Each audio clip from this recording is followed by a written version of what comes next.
Hello, and welcome to the Our Lady of Fatima podcast.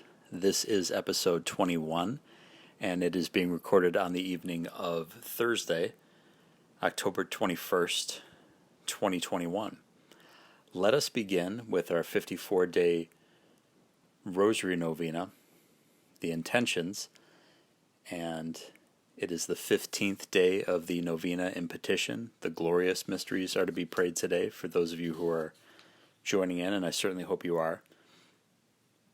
For the consecration of Russia to the Immaculate Heart of Mary by the Pope and all of the Catholic bishops of the world, in the manner requested by Our Lady of Fatima, which will end these chastisements, prevent greater chastisements, and result in the conversion of Russia to the Catholic faith, and a period of world peace.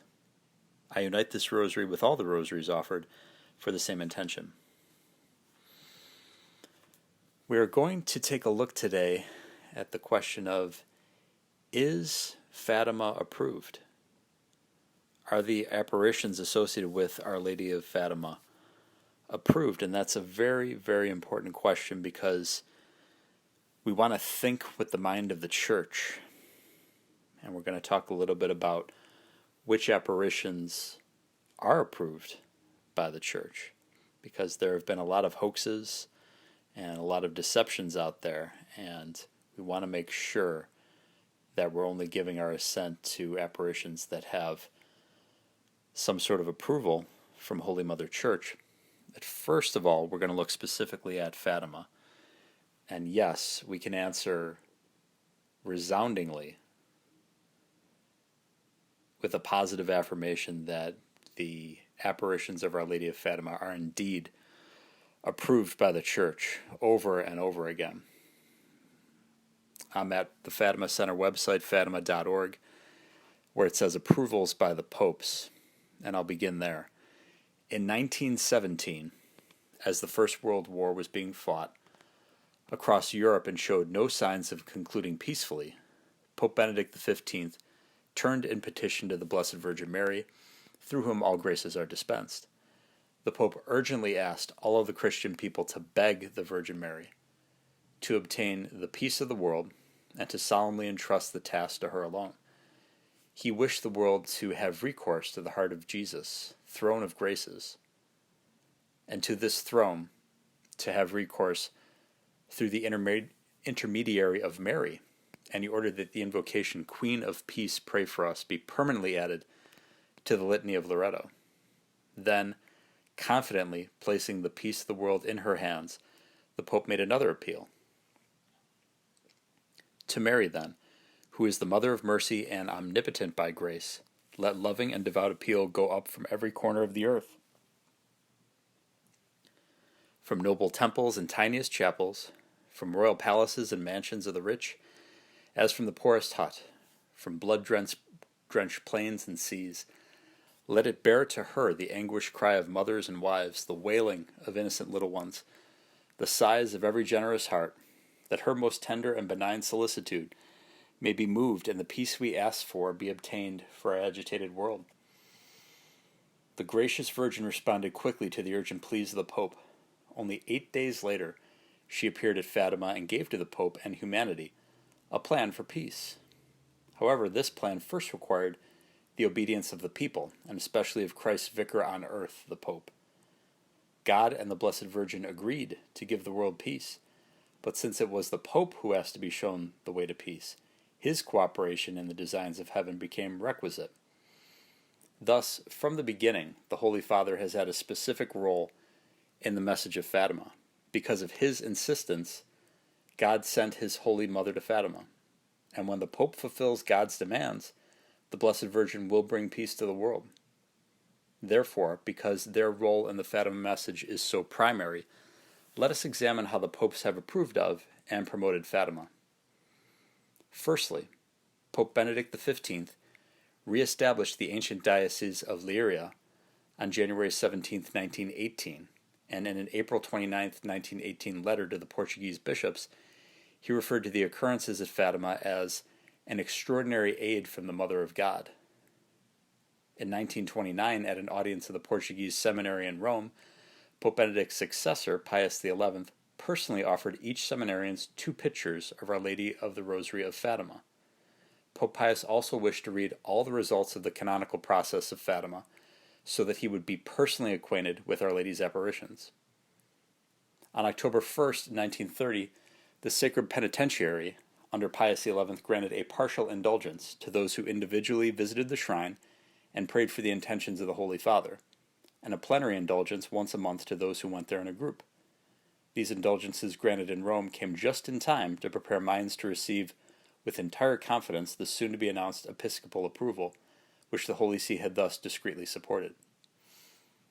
With the knowledge and consent of Pope Pius XI, on October 13, 1930, Bishop de Silva of Leiria, the diocese in which Fatima is contained, announced the results of the official inquiry of Fatima in a pastoral letter on the apparitions. This official approval contained these important paragraphs.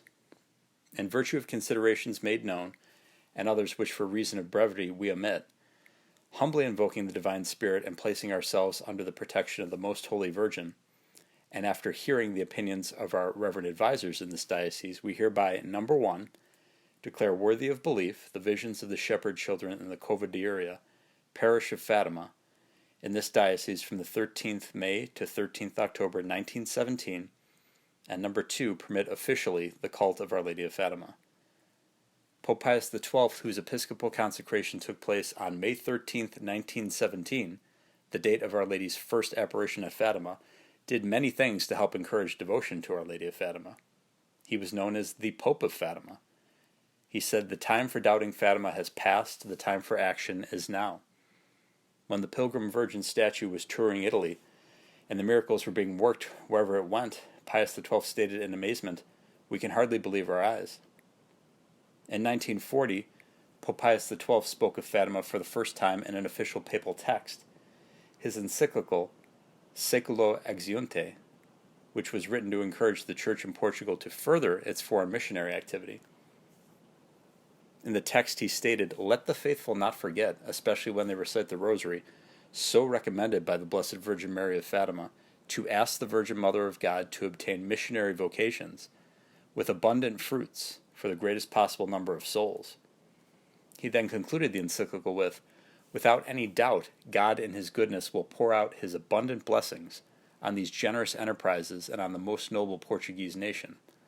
The Blessed Virgin, Our Lady of the Rosary, venerated at Fatima, the Holy Mother of God who brought victory at Lepanto, will assist you with her most powerful assistance." Also in 1940, the Holy Father granted the new diocese of Nampula in Mozambique Our Lady of Fatima as its patroness. In October of 1942, in response to a message given to him by Sister Lucy in 1940, Pope Pius XII consecrated the world to the Immaculate Heart of Mary, with a special mention of Russia. In early 1943, Sister Lucy explained that the Lord told her that He would accept this act of consecration to help speed the end of the Second World War, but that it would not obtain worldwide peace. As predicted, this act obtained the end of the war, but did not usher in the reign of peace Our Lady promised, as it was not a consecration of specifically Russia, and the world's bishops did not participate in it. On May 4, 1944, the Holy See instituted the Feast of the Immaculate Heart of Mary. In 1946, His Eminence, Cardinal Masella, acting as the personal legate of the Holy Father, crowned Our Lady of Fatima Queen of the World. The entire Portuguese episcopate and over 600,000 pilgrims gathered at Fatima for the event. In 1950, Pope Pius XII even said to the Master General of the Dominicans, "Tell your religious that the Pope's thinking is contained in the message of Fatima." On October 13, 1951, the Pope's legate, Cardinal Tedeschini, was sent to Fatima for the closing of the Holy Year. He told the crowd that Pope Pius XII had himself seen, repeated in Rome, the miracle of the sun that had occurred at the last Fatima apparition. It is clear that the Holy Father chose Fatima for this major event to bring attention to the message of Our Lady of Fatima. The Holy Father had, in fact, been graced to see the miracle of the sun on 4 separate occasions the previous year, October 30th and 31st, November 1st, the day Pius XII solemnly defined the dogma of the Assumption, and November 8th, the octave of the same solemnity.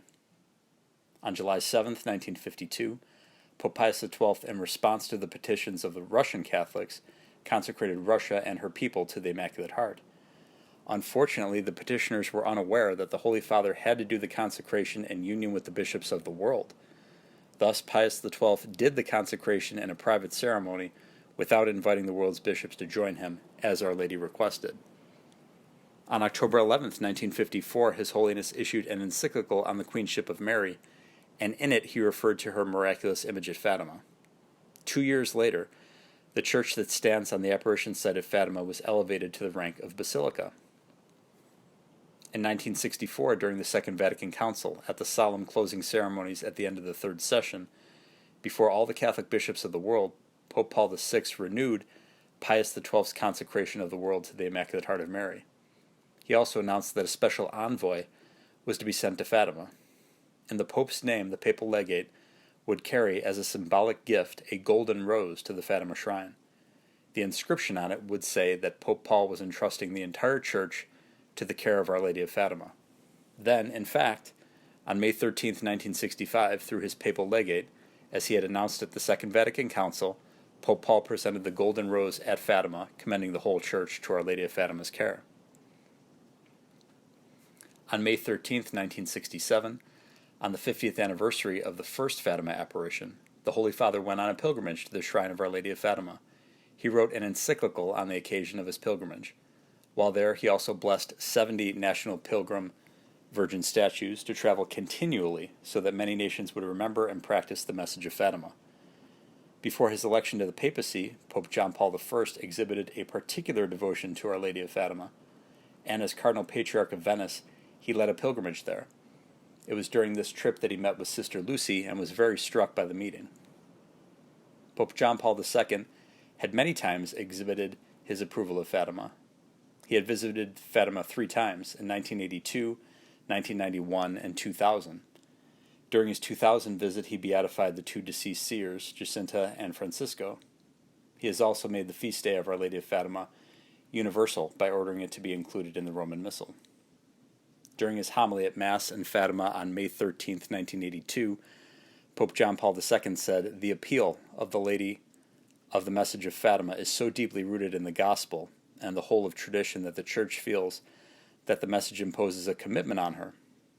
He also said the message is addressed to every human being because of the continuing increase of sin and the dangers, such as nuclear war, now threatening humanity. The message of Fatima is more urgent and relevant in our time than it was when Our Lady appeared 65 years ago. He also stated, "Today, John Paul II, successor of St. Peter, presents himself before the Mother of the Son of God in her shrine at Fatima. In what way does he come? He presents himself reading again with trepidation the motherly call to penance, to conversion, the ardent appeal of the heart of Mary that resounded at Fatima 65 years ago. Yes, he reads it again with trepidation in his heart because he sees how many people in societies, how many Christians, have gone in the opposite direction to the one indicated in the message of Fatima. Sin has thus made itself firmly at home in the world, and denial of God has become widespread in the ideologies, ideas, and plans of human beings. Thus, from the above examples, we can see that in addition to its official approval in 1930, the popes have approved of Fatima in many decisive ways. And I will also say, for all the controversy surrounding him, of course, Pope Francis consecrated his papacy to Our Lady of Fatima at the very beginning, and he has also declared Saints Jacinta and Francisco. He has canonized them as saints. He has also declared this the year of St. Joseph, and of course, St. Joseph was present on October 13th, 1917, the miracle of the Sun, carrying the infant Jesus. Now, the importance of church approval, especially having to look to, what does the Vatican say? What does the local bishop say? That's very important. We only want to give our prudential assent. We don't have to believe in these apparitions with divine and Catholic faith, but our prudential assent to apparitions that have church approval. And this is from Ascension Press, their guide to Marian apparitions. And this is from the section that says Vatican recognized Marian apparitions. I just wanted to take a look at this because you might not be aware of which apparitions are actually approved by the Church. It's very important to know. When an apparition is recognized by the Vatican and the Holy See, it is only done so after the diocese's bishop has investigated and approved the apparition. As explained above in the section on how bishops decide to approve certain apparitions, the responsibility of approving any apparition or revelation falls firstly on the diocese's bishop and is investigated using the criteria the Vatican published in 1974.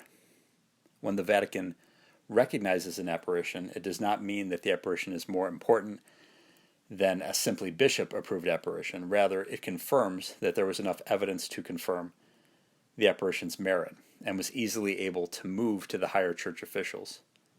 Regardless, the most well-known apparitions seem to be the ones that are recognized by the Church. Number 1, Our Lady of Guadalupe, Mexico, was approved in 1555. Number 2, Our Lady of La Salette, feast day September 19th, was approved in 1851. Number 3, Our Lady of the Golden Heart, feast day August 22nd, was approved in 1949. Number 4, Our Lady of Knock, which I had the privilege of being at in Ireland. Feast day is August 21st, was approved in 1936. Number 5, Our Lady of Fatima, feast day May 13th, was approved in 1930. Number 6, Our Lady of Lourdes, feast day is February 11th, that was approved in 1862. Number 7, Virgin of the Poor, May 31st, Banau, Belgium, that was approved in 1942 and 1949. Number 8 is Our Lady of Happy Meetings. The feast day is September 27. That was in Laon, France, approved in 2008. Number 9, Our Lady of the Miraculous Medal. Feast day November 27th, Rue de Bac, Paris, France, approved in 1836. Number 10, Our Lady of Hope. Feast day is January 17th, Pont-Main, France, approved in 1872. Number 11, Our Lady Help of Christians. The feast day is January 13th, Philipsdorf, Czech Republic, approved in 1885 by Pope Leo XIII. Number 12, Our Lady of Gitzerwald. Feast day is June 27th, that's in Poland, approved by the bishop in 1878.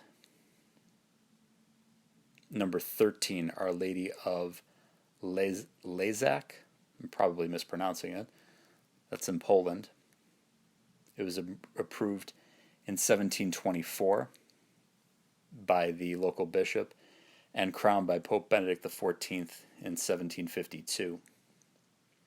Number 14, Our Lady of Siluva, that is Lithuania. It was approved in 1775 by Pope Pius VI. Number 15 is Our Lady of Zion. The feast day is November 17th. The location is Rome. It was approved in 1842 by the Vicar General of Pope Gregory XVI, Cardinal Patrizzi. Number 16, Mother of the Word, Kibeho, Rwanda. The feast day is November 28th. Was approved on June 29, 2001 by Bishop Augustin Masago of Gikongoro. And the following are bishop-approved Marian apparitions. Below are the remaining 10 Marian apparitions that have yet to be recognized by the Vatican, but have been approved for devotion by the Catholic Church. Remember, just because these apparitions haven't been recognized by the Holy See doesn't mean that they're any less important. Check them out. Chances are you haven't heard of at least half of these amazing appearances. Number 1, Our Lady of Good Help. October 9th, Champion, Wisconsin. Approved on December 8th, 2010 by Bishop David L. Ricken of Green Bay, Wisconsin. Number 2, Our Lady of Good Success. Feast day is February 2nd, Quito, Ecuador. Approved on February 2nd, 1611 by Bishop Salvador de Reber. Number 3, Our Lady of Eternal Aid. Marian, Bretagne, France. That was approved in September of 1652 by Archbishop Denis de la Barde of Saint-Brieuc. Number 4, Madonna of Montanaga, located in Italy. Approved on August 11th, 1894 by the Bishop of Trento, and the feast day is May 26th. Number 5, Our Lady of Sorrows. Feast day is March 22nd. The location is Castel Petroso, Italy. It was approved in 1889 by Monsignor Macaron Palmieri, Bishop of the Diocese of Bohano. Number 6, Our Lady of All Nations, Amsterdam, Netherlands. It was approved on May 31st, 2002 by Monsignor Joseph Marianus Punt of Haarlem. Number 7, Reconciler of People and Nations, Betania, Venezuela. That was approved on November 21st, 1987 by Bishop Pio Bello Ricardo, Society of Jesus of Los Teques. Number 8, Our Lady of Akita. That is the apparitions associated with Sister Agnes Sasagawa. It was approved on April 22nd, 1984 by the Most Reverend John Shojiro Ito, Bishop of Nagata. Number 9, Our Lady of Coapa. That's located in Nicaragua. It was approved in 1982 by both Bishop Pablo Antonio Vega Mantilla of Huigalpa and Bishop Bosco M. Vivas Robelo, Auxiliary Bishop and Vicar General of the Archdiocese of Managua. Number 10, Our Lady of the Rosary. The location of that is San Nicolas, Argentina. It was approved on May 22nd, 2016 by Monsignor Hector Sabatino Cardelli. So, what you don't hear in that list, might get some people angry at me, is Medjugorje. Medjugorje is alleged to have begun in 1981. I've known several good people over the decades who were believers in Medjugorje. I would highly advise you not to put any faith in Medjugorje. God could bring good out of something that even might be evil. Medjugorje has not been approved by the church. So there are either the alleged seers being involved in that who are perhaps lying, or it is a demonic deception.